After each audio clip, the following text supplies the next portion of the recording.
जो विद्यार्थी मित्रों धोरण 11 चैप्टर नंबर 13 हाइड्रोकार्बन संयोजनों में આપણે છેલ્લે લેક્ચર નંબર 9 માં આપણા પેમ્ફલેટના પ્રશ્ન નંબર 38 થી 41 ભણી ગયા હતા। આજે પ્રશ્ન નંબર 42 થી આગળ વધીએ તો પ્રશ્ન નંબર 42 નું વિધાન જોઈએ।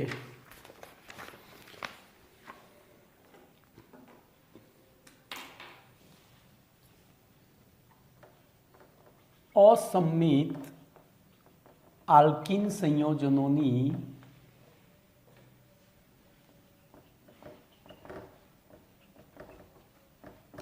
हाइड्रोजन हेलाइड साथेनी प्रक्रिया समझाओ। बोलो प्रश्न मांथी जवाब शोधो। असम्मित आल्किन संयोजन, बोलो असम्मित आल्किन संयोजन कोने कहेवाय? असम्मित सम्मित आल्किन कोने कहेवाय? तो ध्यान राखजो, आपणे आगळ भणी गया छीए। सम्मित आल्किन एटले द्विबंधयुक्त बंने कार्बन साथे जोड़ायेला समूहो समान होय, एटले के बंने बाजू CH3 होय, बंने बाजू H होय अथवा बंने बाजू एटले के टूंकमां आ समूहो सरखा होय। एक अहींया ध्यान राखजो फरीथी ए आ रीतना होय, ए बी बी, तो एने आपणे शुं कहीशुं? सम्मित। शुं कहीशुं? सम्मित। पण जो आ रीतना होय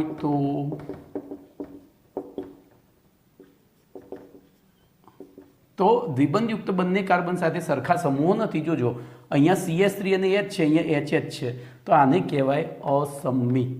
शुं कहेवाय? असम्मित। એટલે બોલો આપણે પહેલું આનું અર્થઘટન કર્યું। असम्मित आल्किन संयोजनो એટલે શું? એની હાઇડ્રોજન હેલાઇડ સાથેની પ્રક્રિયા ભણવાની છે।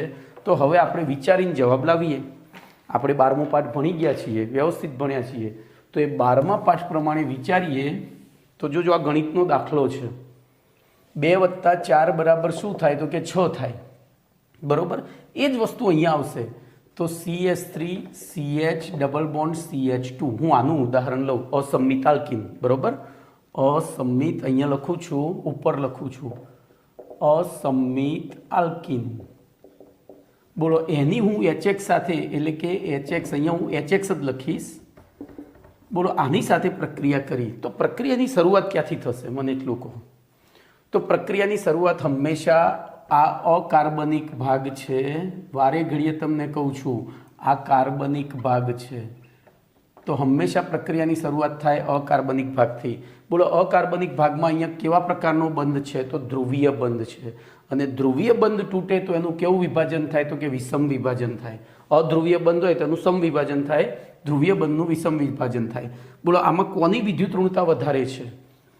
तो हाइड्रोजन केमिस्ट्री जगतनुं बचूड्युं अने 17मा समूहना तत्वो एटले 17मा समूहना तत्वो आवर्तमां डाबाथी जबा तरफ जेम विद्युत ऋणता वधती जाय छे, तो आ सौथी वधु विद्युत ऋण, आ सौथी ओछुं विद्युत ऋण।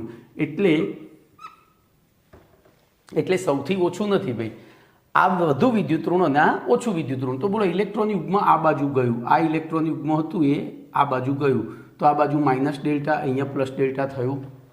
બોલો પાકીટ કપાયું, પાકીટ કપાયું, ખબર પડી? કોનું પાકીટ કપાયું? હાઇડ્રોજનનું। કોણે કાપ્યું? હેલોજને। તો હવે હાઇડ્રોજન ક્યાં જશે? તો એના પાકીટમાં શું હતા? તો ઇલેક્ટ્રોન। તો તમારું પાકીટ કપાય તો તમે ક્યાં જાઓ? તમારું પાકીટ કપાય તો તમે ક્યાં જાઓ? એટીએમમાં। પૈસા તો જોઈશે ને, હવે પોલીસ સ્ટેશન જવાના પૈસા તો જોઈશે ને, તો પહેલાં એટીએમમાં જવું પડે। તો આ હાઇડ્રોજન એટીએમ, ઇલેક્ટ્રોનનું એટીએમ એટલે પાઇબંધ અથવા આબંધકારક ઇલેક્ટ્રોન યુગ્મ। તો અહીંયા પાઇબંધ છે, તો આને હુમલો કર્યો અહીંયા, જોજો એને હુમલો કર્યો અહીંયા।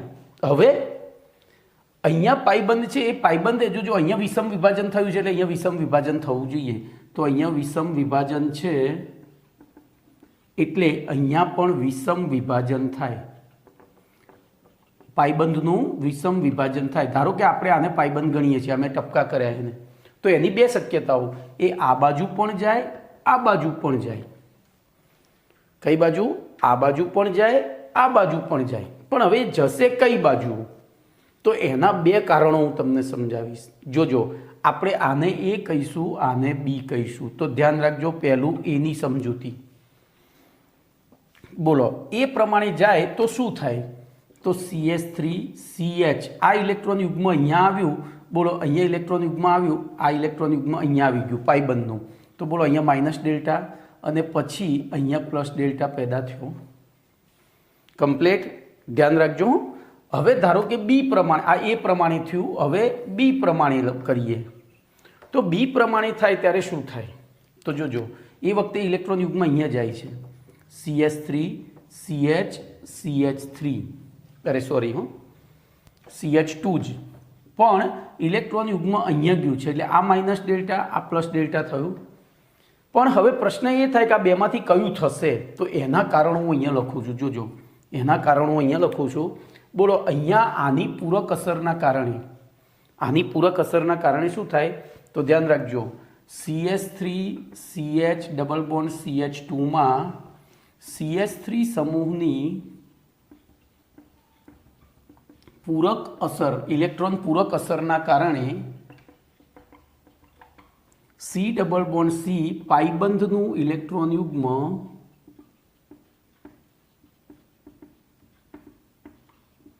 બોલો કઈ બાજુ જાય? તો મુખ્યત્વે જો મોટા ભાગે, હું મોટા ભાગે શબ્દ લખું છું, તો મોટા ભાગે બોલો એ પ્રમાણે કે બી પ્રમાણે જશે? તો પૂરક અસર એ ધક્કો મારે છે એટલે આ બાજુ જશે. મોટા ભાગે બોલો ક્યાં જશે? તો CH થી CH2 તરફ જાય છે. એટલે કે આકૃતિમાં દર્શાવેલા કયા પ્રકાર પ્રમાણે? બી પ્રકાર પ્રમાણે જાય છે. હવે અહીં આ પ્રકારના વિષમ વિભાજનના કારણે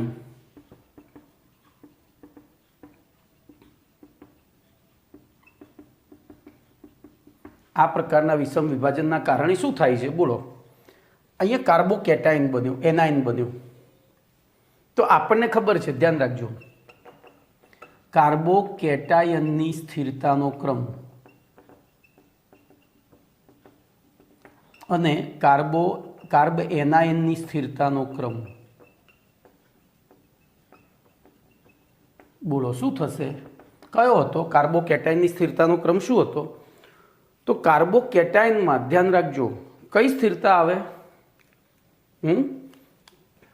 તો કાર્બોકેટાયનમાં 10 થી 20 થી 30 તરફ જતા સ્થિરતા વધે છે, જ્યારે અહીંયા 10 થી 20 થી 30 તરફ જતા સ્થિરતા ઘટે છે. યાદ રાખજો, સ્થિરતા ઘટે છે. તો ધ્યાન રાખજો, અહીંયા કાર્બ એનાઇન છે, હું એનાઇન માટે એ લખીશ, કેટાઇન માટે સી લખીશ. આ સી, આ એ. ઋણ વીજભારિત એટલે એનાઇન, ધન વીજભારિત એટલે કેટાઇન. બોલો, આ કેટાઇન કયા પ્રકારનો થયો? તો પ્રાથમિક પ્રકારનો. ધ્યાન રાખજો, આ કયા પ્રકારનો થયો? તો દ્વિતીયક પ્રકારનો. કારણ કે ઋણ વીજભારિત કાર્બન અન્ય બે કાર્બન સાથે. એવી રીતે આ કયા પ્રકારનો થયો? તો દ્વિતીયક, અને આ પ્રાથમિક. બોલો, આ બેમાંથી કયો વધારે સ્થાયી છે? તો જો આપણે ધ્યાન રાખજો, પહેલો હું એ ઓપ્શન લઉં, એટલે કે એ પ્રમાણે લઉં, તો અહીંયા લખું છું. બોલો, એમાં કાર્બોકેટાયન અને કાર્બો એનાયન, બરોબર. બોલો, એમાં કાર્બોકેટાયન કેવી રીતના પ્રકારનો બન્યો હતો? આ કાર્બોકેટાયન હતો તો એ 10 હતો, અને કેટાયન કેવો હતો? 20. જ્યારે બીમાં જોવો હતો કયા પ્રકારનો છે? તો કાર્બોકેટાયન દ્વિતીયક પ્રકારનો છે અને આ પ્રાથમિક પ્રકારનો છે. જો એનાઇન. હવે વધારે સ્થાયી કોણ છે? તો જો કાર્બોકેટાયનમાં 20 વધારે સ્થાયી, તો કાર્બોકેટાયનમાં 20 વધારે સ્થાયી. કમ્પ્લીટ. એવી રીતે કાર્બ એનાઇનમાં તો સ્થિરતા ઘટે છે, એનો મતલબ કોણ વધારે સ્થાયી? 10. તો બોલો, હવે એ પ્રકારે વિભાજન થશે કે બી પ્રકારે વિભાજન થશે? એ પ્રકારે વિભાજન થશે કે બી પ્રકારે? તો હવે ખબર પડી. આ મોટા ભાગે મેં શા માટે લખ્યું હતું? કમ્પ્લીટ. તો આખી મેં ક્રિયાવિધિ સમજાવી તમને, સહેજ પણ ગોખવાનું નથી. આવી રીતે આ જો અમે એટલે અહીંયા ઉદાહરણ આપ્યું હતું કે 2 + 4 6 થાય છે, એમ અહીંયા પણ તમે સમજીને. તો હવે જોજો, આટલું કર્યા પછી હવે આપણે પ્રક્રિયા પૂર્ણ કરીએ તો બોલો, આમાં આપણને 2 નિપજો મળે. અહીંયા આપણને 2 નિપજો મળે. ધ્યાન રાખજો, હું અહીંથી એ અને બી 2 લખું છું. બોલો, એ પ્રકારે વિભાજન થાય તો શું થશે? તો આ પ્લસ બન્યો, એની સાથે આ માઇનસ જોડાશે અને આ માઇનસ સાથે આ પ્લસ જોડાય. તો બોલો, પહેલી નિપજ શું મળે? એ પ્રકારે જોઈએ તો તો CH3CH બોલો એ CH સાથે શું જોડાયો H જ હું અહીંયા ઉપર લખીશ અને આની સાથે શું જોડાયો તો X ચલો બી પ્રકારે શું મળ્યું તો CH3CH2 બોલો બી પ્રકારે જોઈએ તો આ ધન વીજભારિત છે એટલે એમાં ઋણ વીજભાર આવે અને આ ઋણ વીજભારિત છે તો ધન વીજભાર આવે તો અહીંયા X અને અહીંયા H આવે બોલો આમાં મુખ્ય નિપજ કઈ થશે તો મુખ્ય નિપજ બી પ્રકારવાળી મેં તમને સમજૂતી આપી તો આ મુખ્ય નિપજ આર્ય ગૌણ નિપજ આ 90%થી વધારે મળે છે 90%થી વધારે જ્યારે આ 10%થી ઓછા પ્રમાણમાં મળે છે ઓકે ક્લિયર તો આખી થિયરી મેં આટલામાં સમજાવી દીધી તમને આ સમજૂતી આપી છે હવે આપણે ઉદાહરણ લઈએ ધ્યાન રાખજો આને સ્ક્રીનશોટ પાડીને બરાબર સ્ક્રીનશોટ નહીં પડે વિડીયો સ્ટોપ કરી અને બરાબર સમજી લેજો 2-3 વખત રિપીટ કરી નાખજો તમને આવો કોઈ પણ પ્રશ્ન હવે અઘરો નહીં પડે કોઈ પણ કાર્બનિક પ્રક્રિયા પૂર્ણ કરવા આવશે ને તો તમને આ બધું બેઝિક છે એ આવડતું હશે ને તો તમને કશું જ અઘરું નહીં પડે ચલો હવે આપણે એક ઉદાહરણ લઈએ અને પછી આખી થિયરી લખીએ ધ્યાન રાખો CH3 CH2 CH double bond CH CH3 બોલો શું થશે અને બીજું ઉદાહરણ હું લઉં CH3 CH2 CH double bond CH2 હું આ બંનેની HCl સાથે પ્રક્રિયા કરું છું ચલો આનો જવાબ આપી દો સીધો જ તો આપણે પેલું જે શીખ્યા ને જોજો તમે પહેલા બીજા ધોરણમાં હતા એટલે 2+4 કરવા માટે શું કરતા હતા અહીંયા 2 લાઈનો પછી 4 લાઈનો અને પછી સરવાળો કરીને અહીંયા 6 લખતા હતા તો મેં પહેલું શીખવાડ્યું આ શીખવાડ્યું તમને હવે આપણને ખબર છે 2+4 થાય છે આપણે બધું જાણીએ છીએ તો સીધું જ વિચારવાનું બોલો આની પૂરક અસર અને આની પૂરક અસર આપણે દ્વિબંધની બંને બાજુ વિચારવાનું દ્વિબંધની બંને બાજુ વિચારવાનું બોલો આની 2 કાર્બનની પૂરક અસર અહીંયા 1 કાર્બનની કઈ વધારે તો આ વધારે આ ઓછી એટલે આ ઇલેક્ટ્રોન યુગ્મ અહીંયા જાય તો આ માઇનસ આ પ્લસ થાય તો પછી આ પ્લસ અને આ માઇનસ બોલો આ માઇનસ અહીંયા આકર્ષાય આ માઇનસ અહીંયા આકર્ષાય તો આપણને મુખ્ય નિપજ તરીકે શું મળે તો CH3 CH2 બોલો CHCl CH2 CH3 મળે ખબર પડી ચલો એવી રીતે અહીંયા એક જ બાજુથી પૂરક અસર છે તો અહીંયા જ જશે તો આ માઇનસ આ પ્લસ આ માઇનસ બોલો અહીંથી શરૂઆત થઈ આને હુમલો કર્યો તો એટલે આ ઇલેક્ટ્રોન યુગમાં અહીંયા ગયું હતું એ પછી તો હવે આ માઇનસ અહીંયા આકર્ષાશે અને આ પ્લસ અહીંયા આકર્ષાશે બોલો અંતિમ નિપજ તરીકે શું મળશે બોલો તો CH3 CH2 CHCl CH3 બરોબર હવે જો આપણી ચોપડીમાં ફક્ત આને જ અસંમિત આલ્કીન કયો છે આપણી ચોપડીમાં આને જ સમજાવ્યું છે આ નથી સમજાવ્યું આ પણ અસંમિત આલ્કીન છે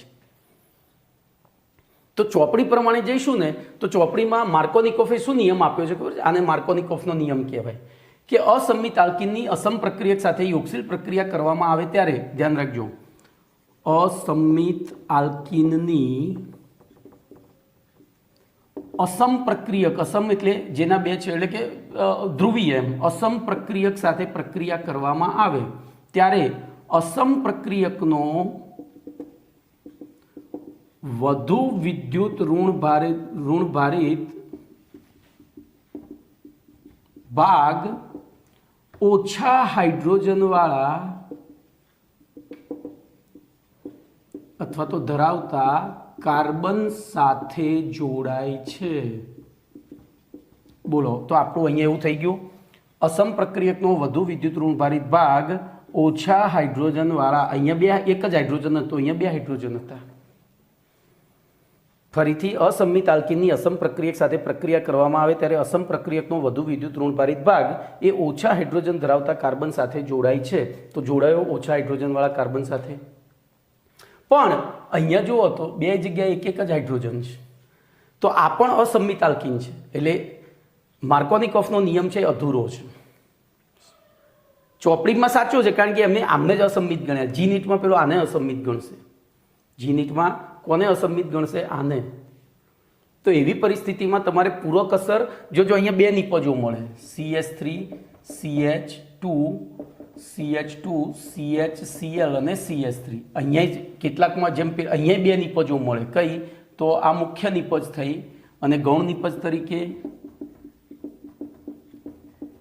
અહીંયા Cl આવશે તો આ ગૌણ નિપજ થઈ એવી રીતે આ ગૌણ પણ હવે જોજો અહીંયા તમે માર્કોનિકોફનો નિયમ લાગુ પાડવા જશો તો મુખ્ય કઈ ગૌણ કઈ તમે નહીં નક્કી કરી શકો ઓછા હાઇડ્રોજન તો અહીંયા બે કાર્બન ઉપર હાઇડ્રોજન સરખા છે તો એ વખતે તમારે પૂરક અસરના આધારે સમજૂતી આપવી પડે પૂરક અસરના આધારે સમજૂતી આપવી પડે આટલું યાદ રાખજો તો એવી પરિસ્થિતિમાં આ મુખ્ય નિપજ અને આ ગૌણ નિપજ થાય તો તમારો પ્રશ્ન નંબર 42 પૂરો થઈ ગયો બોલો 42 પૂરો થઈ ગયો મેં આખી તમને કમ્પ્લીટ આખો ક્રિયાવિધિ સહિત હવે જોજો હું વાંચું છું અહીંયાથી જ તમારે સમજવાનું છે તો અસંમિત આલ્કિન સંયોજનોની હાઇડ્રોજન હેલાઇડ સાથે પ્રક્રિયા કરવામાં આવે ત્યારે બે અલગ અલગ આલ્કાઇલ હેલાઇડ નિપજ પ્રાપ્ત થાય છે આ બાબત નીચે પ્રમાણે પ્રોપીનની હાઇડ્રોજન હેલાઇડ હવે આપણે અહીંયા મેં બ્યુટીન લીધું છે અને અહીંયા પેન્ટીન લીધું છે એની જગ્યાએ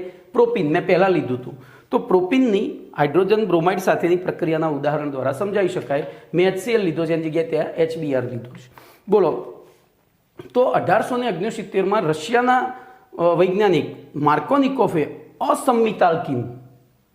અસંમિત આલ્કિન સંયોજનો ઉપર પ્રમાણેની અસમ પ્રક્રિયકોની યોગશીલ પ્રક્રિયાનો ઊંડાણપૂર્વક અભ્યાસ કરી એક નિયમ આપ્યો હતો જેને માર્કોનિકોફનો નિયમ કહે છે બોલો નિયમ શું હતો તો અસંમિત આલ્કિનની અસમ પ્રક્રિયક સાથે બરોબર યોગશીલ પ્રક્રિયા કરવામાં આવે ત્યારે અસમ પ્રક્રિયકનો વધુ વિદ્યુત ઋણભારિત ભાગ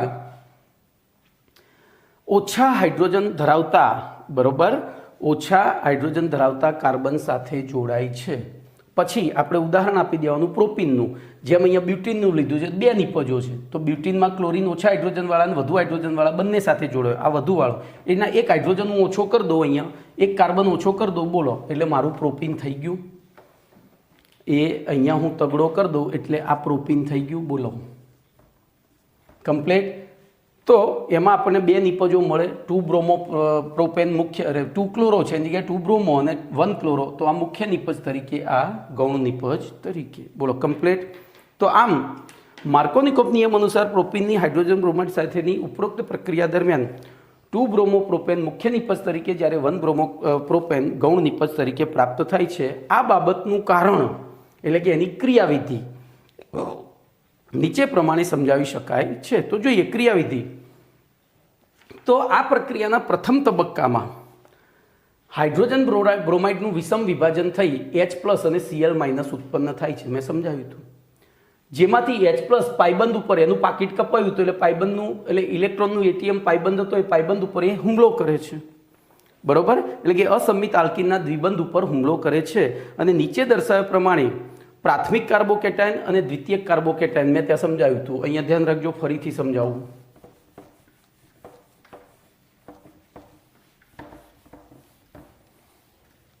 તો ત્યાં શું થાય છે જોજો CH3 CH double bond CH2 plus HBr હવે હું આના પ્રમાણે લઈશ આ માઇનસ ડેલ્ટા આ પ્લસ ડેલ્ટા બોલો આને હુમલો કર્યો તો A અને B આપણે બે પ્રમાણે શીખ્યા હતા પેલી વખતે મેં અહીંયા લખ્યો હતો બી અહીંયા લખ્યો હતો હવે ઊંધું કરીએ બોલો એ પ્રકારે વિયોજન થાય તો શું થાય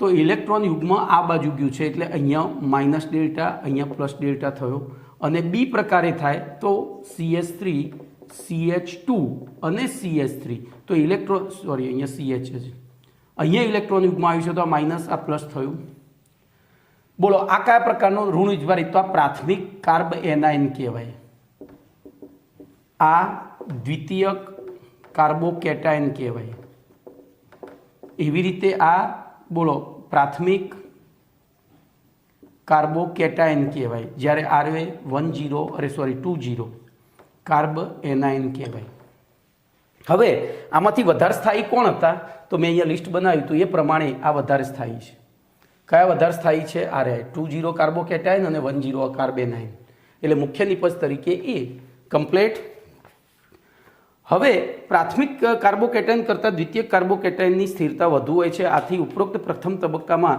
દ્વિતીયક કાર્બોકેટાયન વધુ માત્રામાં બને છે અને પ્રાથમિક કાર્બોકેટાયન ઓછી માત્રામાં બને. આ વધુ માત્રામાં, આ ઓછી માત્રામાં, અને પછી આ Br માઇનસ હુમલો કરે, એટલે કે પછી આ H અને Br જોડાય કમ્પ્લીટ.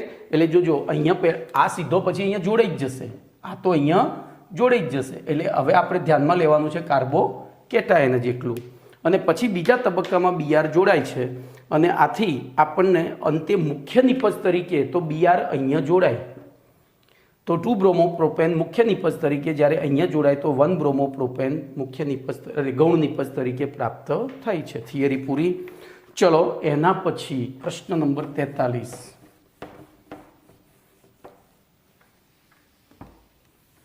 તો પ્રશ્ન નંબર 43નું વિધાન છે પ્રતિ માર્કોનિકોફ અસર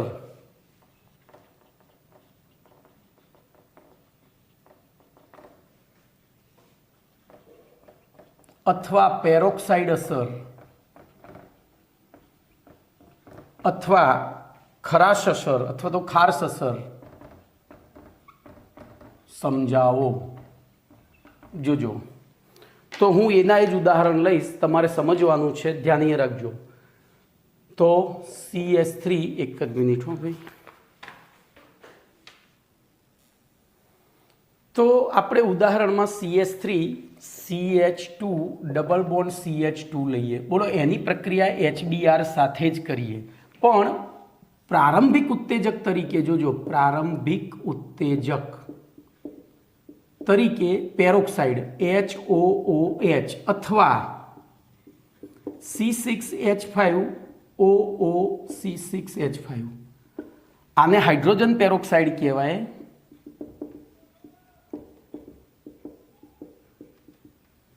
આને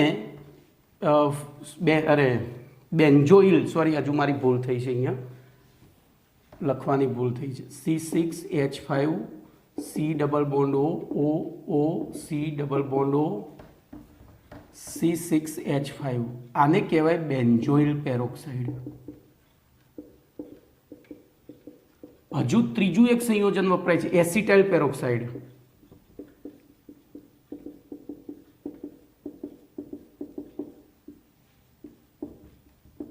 બરોબર, એસિટાઇલ પેરોક્સાઇડ. જો ચોપડીમાં બધા નથી આપેલા હોતા. હજુ એક વપરાય છે તૃતીયક બ્યુટાઇલ પેરોક્સાઇડ. તો CS3 thrice C OOC CS3 thrice, આને કહેવાય તૃતીયક બ્યુટાઇલ પેરોક્સાઇડ. શું કહેવાય? તૃતીયક બ્યુટાઇલ પેરોક્સાઇડ. આ ચારમાંથી કોઈ પણ એક વાપરો. આપણી ચોપડીમાં આ એક જ કહ્યું છે. જી નીટમાં પેલા આ લોકો પૂછે છે એટલે આપણે કન્ફ્યુઝ થઈએ, તો આપણે અત્યારથી બધા યાદ રાખીશું. બોલો AP, BP અને TBP, આના શોર્ટ નેમ મેં પાડેલા છે. AP પછી BP પછી TBP અને HP. AP BP અથવા HP AP BP, HP AP BP, આ રીતે HP AP BP TBP. હવે જ્યારે આ પ્રારંભિક ઉત્તેજક છે એટલે શું કરે? તમને પ્રક્રિયા કરવા માટે પ્રેરણા આપે. પહેલા એક વખત કહી દે, પછી એ જ સાઈડમાં જતો રહે. તો જો હું આનું ઉદાહરણ ચોપડીમાં આપ્યું છે, તમારે પછી બાકીના જ રીતે સમજવાના છે. હું આનું ઉદાહરણ લઉં તો સૌથી પહેલાં અહીંથી પ્રક્રિયાની શરૂઆત થાય.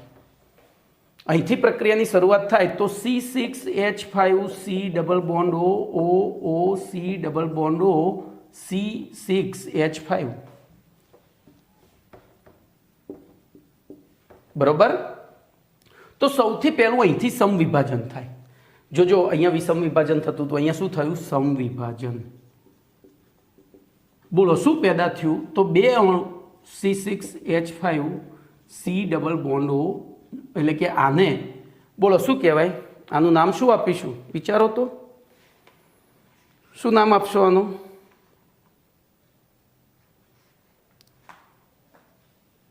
યાદ કરો, અહીંયા દાખલા તરીકે આવું હોત C6H5 C double bond O CS3, તો તમે આનું નામ શું કરે? આ પહેલો મહેમાન મિથાઇલ, આને કહેવાય બેન્ઝોએટ.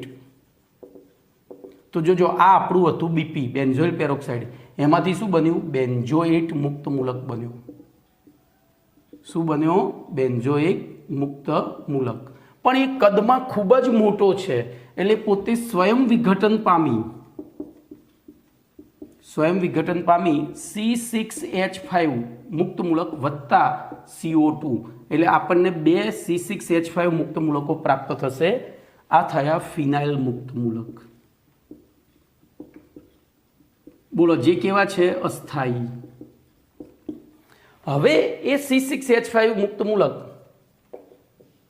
એ પેલા HBr નું જોજો. હવે મેં તમને પહેલા કહ્યું હતું કોઈ પણ પ્રક્રિયામાં સૌથી પહેલું જેવું વિભાજન થાય કાયદેસર અહીંયા કયું વિભાજન થવું જોઈએ? જો આ હાજર ના હોય તો વિષમ વિભાજન, કારણ કે હાઇડ્રોજન કરતાં બ્રોમિનની વિદ્યુત ઋણતા વધારે છે.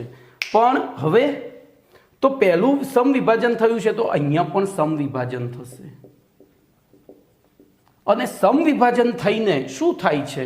તો આ H નો એ સ્વીકાર કરી લે છે. તમને એમ થાય કે સાહેબ બ્રોમિનનો કેમ ના કર્યો, H નો જ કર્યો? તો ધ્યાન રાખજો, NCC માં ફૂલ કલી બહાર आई ओ और फी हा. યાદ આવ્યું? ઋણ પ્રેરક અસરનો ક્રમ એ પ્રમાણે આની આ ત્રણે ત્રણ ઋણ પ્રેરક અસર દર્શાવે છે. તો ત્રણે ત્રણ ઋણ પ્રેરક અસર દર્શાવતા હોય તો કોણ જોડાય? તો એકની ઋણ પ્રેરક અસર સૌથી વધારે હોય અને એકની ઓછી હોય. તો જોજો, એ તો જોડાયેલા જ હતા. NCC માં ફૂલ કલી બહાર आई ओ और फी हा.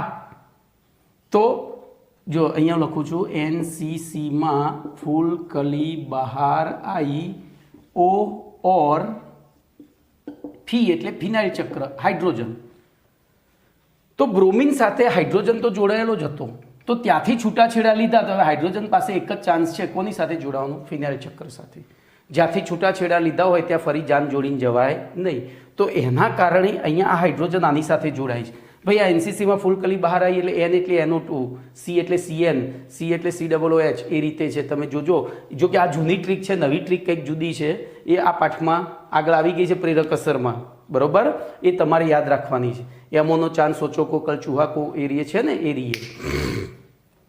ચલો ધ્યાન અહીંયા રાખજો. તો એ પ્રમાણે જોવા જઈએ તો C6H6 એટલે કે બેન્ઝીન બની ગયું અને Br મુક્ત મૂલક પડ્યો રહ્યો. આખી ક્રિયાવિધિ થઈ. જો ફરીથી આપણે જ્યારે પ્રોપીનની HBr સાથે પેરોક્સાઇડ અથવા એટલે કે HP, AP, BP અને TBP માંથી કોઈ પણ એકની હાજરીમાં પ્રક્રિયા કરીએ તો સૌથી પહેલાં આ ચારમાંથી કોઈ એકનું સમ વિભાજન થઈ બેન્ઝોએટ, અહીંયા બેન્ઝોએટ બને, એવી રીતના અહીંયા એસિટેટ બને, ને અહીંયા તૃતીયક બીટોક્સી બને. બરાબર, શું બને? અહીંયા તૃતીયક બ્યુટાઇલ પેરોક્સાઇડ TBP. હા, તો એમાંથી પછી જોજો, હવે આર્યુ બહુ ઓછું વપરાય છે TBP, પણ લખેલું છે તો વાંધો નહીં. ઓકે, તો આપણે તો સમજૂતી આના આધારે જ આપવાની છે. તો આપણને બેન્ઝોએટ મુક્ત મૂલક બને, એનું સ્વયં વિઘટન થઈ ફિનાઇલ મુક્ત મૂલક અને CO2 હવામાં ઉડી ગયો. એ ફિનાઇલ મુક્ત મૂલક હવે HBr સાથે પ્રક્રિયા કરે, HBrના બંધનું સમવિભાજન કરે. ઉત્પન્ન થતા H મુક્ત મૂલકને સ્વીકારી બેન્ઝીન અને Br મુક્ત મૂલક બનાવે. તો ફાઇનલી બોલો, આમાંથી બધું જતું રહ્યું, અહીંયા Br મુક્ત મૂલક પડ્યો રહ્યો. કેટલા Br મુક્ત મૂલક પડ્યા રહ્યા? તો 2. કેમ? તો અહીંયા જો 2 હતા, તો I2HBr 2 2 2. હવે શું થશે? તો એ Br મુક્ત મૂલક અહીંયા હુમલો કરશે. જોજો, એ બે Br મુક્ત મૂલક છે, 2 Br મુક્ત મૂલક છે. એ ક્યાં હુમલો? એક અહીંયા હુમલો કરે અને એક, બરોબર, કમ્પ્લેટ આપણે એકથી જ કામ ચલાવવાનું છે, ભલે 2 ઉત્પન્ન થયા એટલે વારા ફરતી, એટલે 2 જણા આવા 2ની સાથે હુમલો કરે. આ 2 જણા છે, 2 પ્રોપીન ઉપર હુમલો કરે. ચલો ધ્યાન અહીંયા રાખજો. હવે આગળ તો શું થશે? બોલો શું થશે? તો હું અહીંયા શોર્ટમાં લખી દઉં છું HP, BP, AP અથવા TBP. એમાં તમારે મોટા ભાગે આ 2 વધારે વપરાય છે, આ 3 આ નથી, ઓછું વપરાય છે. બરોબર, चलो ध्यान ये रखो। तो हवे शुं थयुं, अहींया पण समविभाजन थाय। समविभाजन थाय तो अर्धुं इलेक्ट्रॉन आ बाजू ने एक इलेक्ट्रॉन आ बाजू। जो मैं अर्धवक्रथी दर्शाव्युं छे એટલે આપણને નિપજ શું પ્રાપ્ત થશે? CH3CH અહીંયા 2 લખાઈ ગયો છે ભાઈ, CH2 બે જગ્યાએ એક એક મુક્ત મૂલક પેદા થયો। બોલો હવે આ બીઆર ક્યાં જોડાશે? તો ધ્યાન અહીંયા રાખજો। હવે મુક્ત મૂલકોની સ્થિરતાનો ક્રમ બોલો કોના જેવો છે? તો કાર્બોકેટાઇન જેવો છે। મુક્ત મૂલકોની સ્થિરતાનો ક્રમ એ કાર્બોકેટાઇન જેવો 10 થી 20 થી 30 તરફ જતા વધે છે। 10 થી 20 થી 30 તરફ જતા વધે છે। તો એવી પરિસ્થિતિમાં શું થશે? બોલો બીઆર અહીંયા જોડાયો। ધારો કે આપણે બે ઓપ્શન વિચારીએ, આ એ અરે સોરી, તો પહેલો એ માં બીઆર અહીંયા જોડાયો અને બી માં બે અણુ હતા, એમાં બીજામાં બીઆર અહીંયા જોડાયો। બોલો અહીંયા કયો મુક્ત મૂલક બન્યો? તો 10। આ પ્રાથમિક જે કાર્બન ઉપર મુક્ત ઇલેક્ટ્રોન છે અન્ય એક જ સાથે। બોલો આ કેવો બન્યો? 20। કોણ વધારે સ્થાયી? તો 20। એટલે મુખ્ય નિપજ આ થશે મુખ્ય નિપજ। બોલો આ શું થશે? ગૌણ નિપજ, એટલે કે ગૌણ। હવે એની પ્રક્રિયા જોજો, હવે એની પ્રક્રિયા ફરીથી કોની સાથે થશે? તો HBr ના બીજા અણુ સાથે। HBr ના બીજા અણુ સાથે। બોલો શું થશે? સમવિભાજન। આ મુક્ત મૂલક, આ મુક્ત મૂલક, આ મુક્ત મૂલક। હવે મને કહો આમાંથી આ H કયાનું આકર્ષશે? તો જો ઓલરેડી પડોશમાં પહેલો બીઆર છે જ, તો એ બીઆર નવા બીઆરને આવતો અપાકર્ષે, તો અહીંયા H આવશે। એવી રીતે અહીંયા પણ H આવશે। સમાન પ્રકૃતિવાળા સમૂહો વચ્ચે અપાકર્ષણ થાય એટલે અહીંયા બે મુક્ત મૂલક પેદા થયા, પણ એમાંથી હુમલો કોણ કરશે? H જ। બોલો આપણને નિપજ તરીકે શું પ્રાપ્ત થયું? તો CH3 CH BR CH2 અને CH3 CH H CH2 BR। બોલો આ કઈ નિપજ? ગૌણ નિપજ। આ કઈ નિપજ? બોલો તો મુખ્ય નિપજ। હવે શું પડ્યું રહ્યું? તો બીઆર પડ્યો રહ્યો પાછું, જુઓ તો એ બીઆર ફરીથી પાછો અહીંયા હુમલો કરશે આ રીતે। આમ ચક્રીય પ્રક્રિયા ચાલે જશે। હવે તમને ખબર પડી આને પ્રારંભિક ઉત્તેજક કેમ કહ્યા? તો એ ખાલી પ્રક્રિયાની શરૂઆત જ કરે છે, પછી તો મુક્ત આ રીતે બીઆર મુક્ત મૂલક ઉત્પન્ન થતા જાય ને રહે હુમલો કરતા જાય છે। કમ્પ્લેટ આટલું સમજ્યા પછી હવે પહેલું પેમ્પલેટમાં થિયરી વાંચી લેજો। આટલું સમજ્યા પછી શાંતિથી વિડીયો સ્ટોપ કરી અને થિયરી વાંચી લેજો, નહીતર નહીં આવડે। ઓકે, હવે જોજો આપણે હું ફરીથી પ્રક્રિયા લખું છું। આપણે આ પ્રશ્નનો અર્થ સમજીએ। પ્રશ્નનો અર્થ સમજીએ। બોલો CH3CH2 double bond CH2 plus HBr અને બીજી પ્રક્રિયા લો CH3CH double bond CH2 plus HBr। અહીંયા AP અથવા BP અથવા HP અથવા TBP ઉપર ચોકડી મારું છું, એ બહુ રેર કેસમાં વપરાય છે। એ બહુ જ મોટા અણુઓ હોય ને ત્યારે વપરાય। મોટા અણુઓમાં મુક્ત મૂલકો બનાવાય ત્યારે વપરાય, પોલિમરમાં વપરાશે તૃતીયક બ્યુટાઇલ પેરોક્સાઇડ। બોલો ચલો, તો અહીંયા નિપજ શું મળી હતી યાદ કરો, અને અહીંયા નિપજ શું મળશે? તો અહીંયા નિપજ તરીકે CH3 અહીંયા BR મળ્યો હતો અને CH3CH2 અહીંયા BR મળ્યો હતો। બોલો આ બેમાં મુખ્ય નિપજ કઈ હતી? તો માર્કોનિકોફનો નિયમ જો અહીંયા આપણે APBP કશું વાપર્યું નથી, એટલે માર્કોનિકોફના નિયમ પ્રમાણે વધુ વિદ્યુત ઋણભારિત ભાગ ક્યાં જોડાય? ઓછા હાઇડ્રોજનવાળા કાર્બન સાથે। તો બોલો આ મુખ્ય નિપજ થઈ હતી અને આ ગૌણ નિપજ થઈ હતી। હું પ્રશ્ન સમજાવું છું, જોજો અહીંયા શું થશે? તો આની હાજરીના કારણે મુક્ત મૂલકો પેદા થયા હતા। મુક્ત મૂલકો પેદા થયા પછી ત્યાં યાદ કરજો અહીંયા દ્વિતીયક મુક્ત મૂલક, અહીંયા પ્રાથમિક મુક્ત મૂલક થાય અને એને સ્થાયી કરવા બીઆર પહેલો, તો અહીંયા જો બીઆર જોડાય તો પ્રાથમિક મુક્ત મૂલક પડ્યો રહે જે અસ્થાયી છે, પણ બીઆર અહીંયા જોડાય તો દ્વિતીયક, તો બીઆર અહીંયા જોડાતો હતો, એટલે આપણને અહીંયા બે નિપજો મળે। અહીંયા પણ બે નિપજો મળે, કઈ બે? આ જ બે, CH3CH BR અને CH3 અને બીજી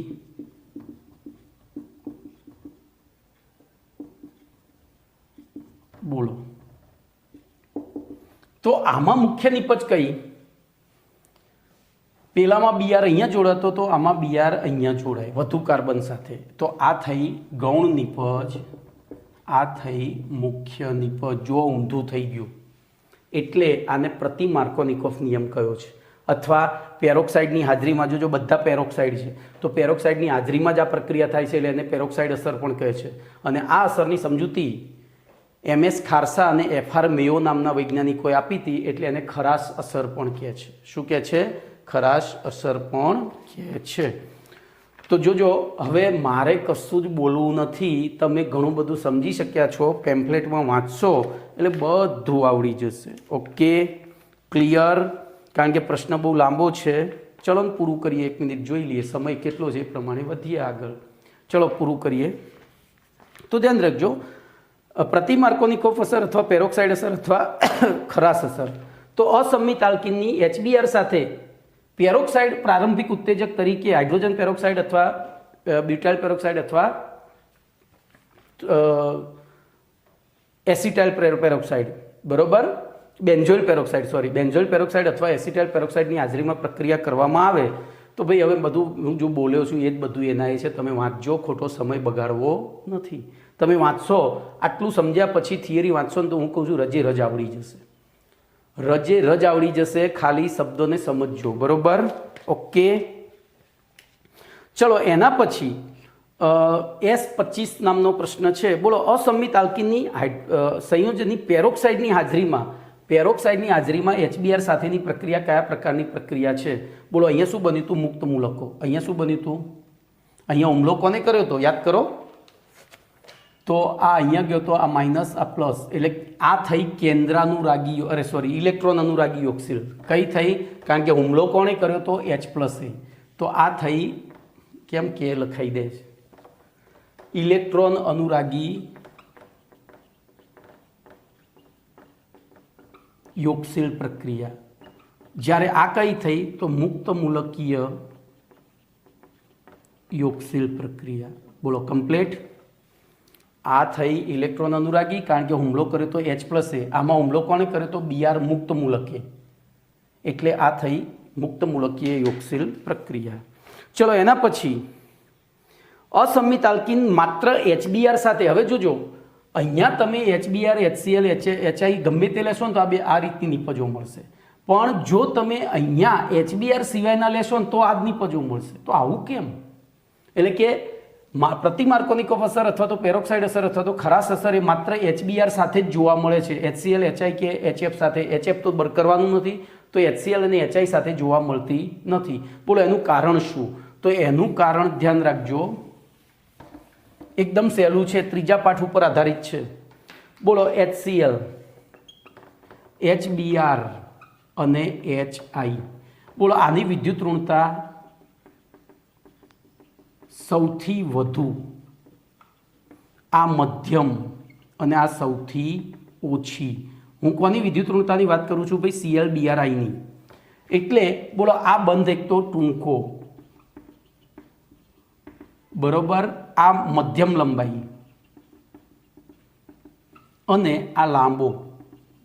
એના કારણે જોજો, પહેલું શું થશે? એક તો વિદ્યુત ઋણતા વધારે અને બંધ ટૂંકો, એટલે આનું સમવિભાજન શક્ય નથી. કોનું? HCl નું. કારણ કે પેરોક્સાઇડ અસર માટે અહીંયા પેલા પેરોક્સાઇડ જે ઉત્પન્ન થયા હતા એના વિઘટન દ્વારા જે મુક્ત મૂલક પેદા થયા હતા, એ મુક્ત મૂલક આનું સમવિભાજન કરી શકતા નથી. ચલો, આનું સમવિભાજન શક્ય છે અને આનું પણ શક્ય છે. તો પછી HBr સાથે તો પેરોક્સાઇડ અસર જોવા મળે છે, તો આની સાથે કેમ નહીં? તો આના સમવિભાજન દ્વારા ઉત્પન્ન થતા I મુક્ત મૂલકોની સ્થિરતા ઓછી હોવાના કારણે, બોલો, ઉત્પન્ન થતા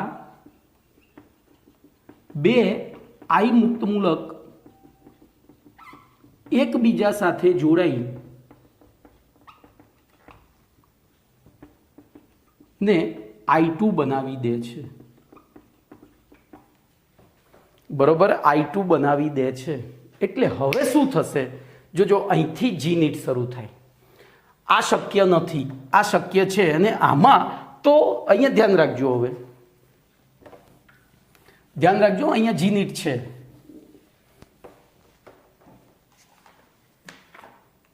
બોલો CH3CH double bond CH2 plus HI, અહીંયા હું બેન્ઝોઇલ પેરોક્સાઇડ લઈ લઉં તો બોલો બેન્ઝોઇલ પેરોક્સાઇડની HI સાથે પ્રક્રિયા કરવામાં આવે તો નિપજ તરીકે શું મળે?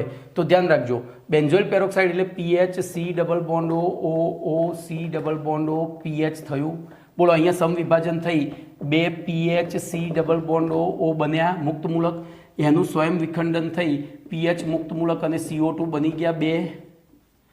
આ PH મુક્ત મૂલકે બોલો HI સાથે પ્રક્રિયા કરી તો શું થયું, તો બેન્ઝીન બની ગયું C6H5 અને ત્યાં બની ગયો મુક્ત મૂલક I। તો જો અહીંયા આપણી પાસે 2 HI 2 PH મુક્ત મૂલક છે, 2 લઈએ 2 HI તો 2 C6H5 સોરી C6H6, આ H અહીંયા જતો રહ્યો એટલે C6H છે, અને 2 એટલે કે I મુક્ત મૂલક અને I મુક્ત મૂલક, આ બે ભેગા થઈ જાય અને બની જાય શું I2, એટલે કે અહીંયા કશું વધે જ નહીં, તો એ હુમલો કરે જ નહીં, એટલે ત્યાં પ્રક્રિયા જ થતી નથી, અહીંયા કશું વધ્યું નહીં, જો 2 HI અહીંયા વપરાઈ ગયા તો અહીંયા હુમલો તો કમ્પ્લેટ। બોલો પેરોક્સાઇડ અસર અથવા તો ખરાશ અસર અથવા તો પ્રતિમાર્કોનિકોફ નિયમ માત્ર ને માત્ર કયા હાઇડ્રોજન હેલોઇડ સાથે જોવા મળે? તો HBr સાથે, કમ્પ્લેટ। એના 3 કારણો મેં લખી દીધા છે, ઓકે। ચલો ભાઈ, અહીંયા છે ને બંધ એન્થાલ્પીના મૂલ્યો આપ્યા છે ચોપડીમાં, પેમ્ફલેટમાં, નહીં લખો તો ચાલશે, એની કોઈ જરૂર નથી, ઓકે। આ રીતે સમજાવશો તોય ચાલશે, કારણ કે ન્યુમેરિકલ વેલ્યુ બહુ પૂછાતી નથી। ચલો એના પછી 45મો પ્રશ્ન જોઈએ ભાઈ। અહીંયા આપણે 44મો પ્રશ્ન 43મો પત્યો તો, અને 44મો મેં હાલ સમજાવી દીધો, આ એ છે કે અસંમિત આલ્કીન માત્ર HBr સાથે જ કેમ પેરોક્સાઇડ અસર દર્શાવે છે, કમ્પ્લેટ કારણ આપી સમજાવો। મેં પ્રશ્ન નથી લખ્યો પણ જવાબ સમજાવી દીધો છે। ચલો એના પછી 45મો પ્રશ્ન જોઈએ તો 45મા પ્રશ્નનું વિધાન છે આલ્કીન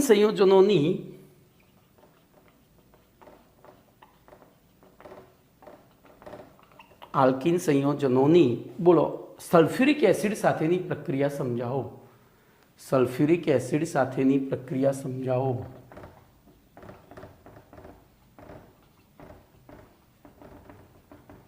બોલો શું કરીશું? પ્રશ્નમાં જવાબ છે, શું કરો ગભરાવ છો તમે?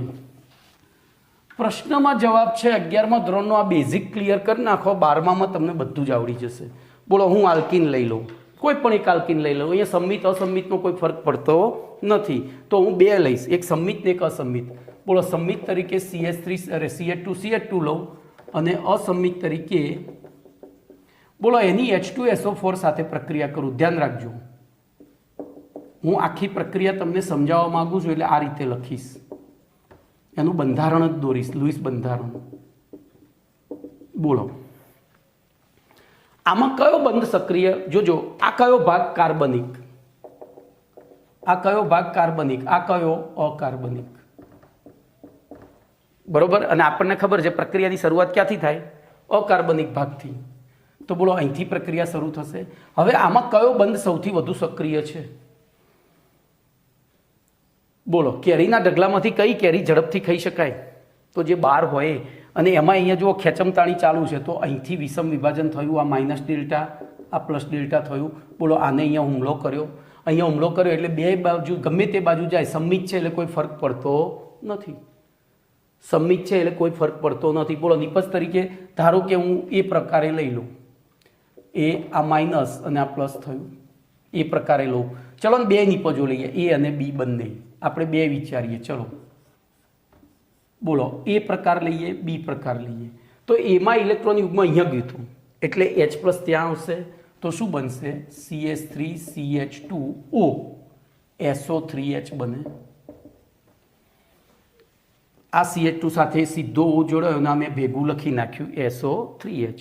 ચલો એવી રીતે જો બી પ્રકારે થાય તો ઇલેક્ટ્રોન યુગ્મ અહીંયા ગયું એટલે આ માઇનસ થયો અને આ પ્લસ થયો, તો એ વખતે H અહીંયા આવશે બી પ્રકારમાં, તો બોલો અહીંયા શું થશે?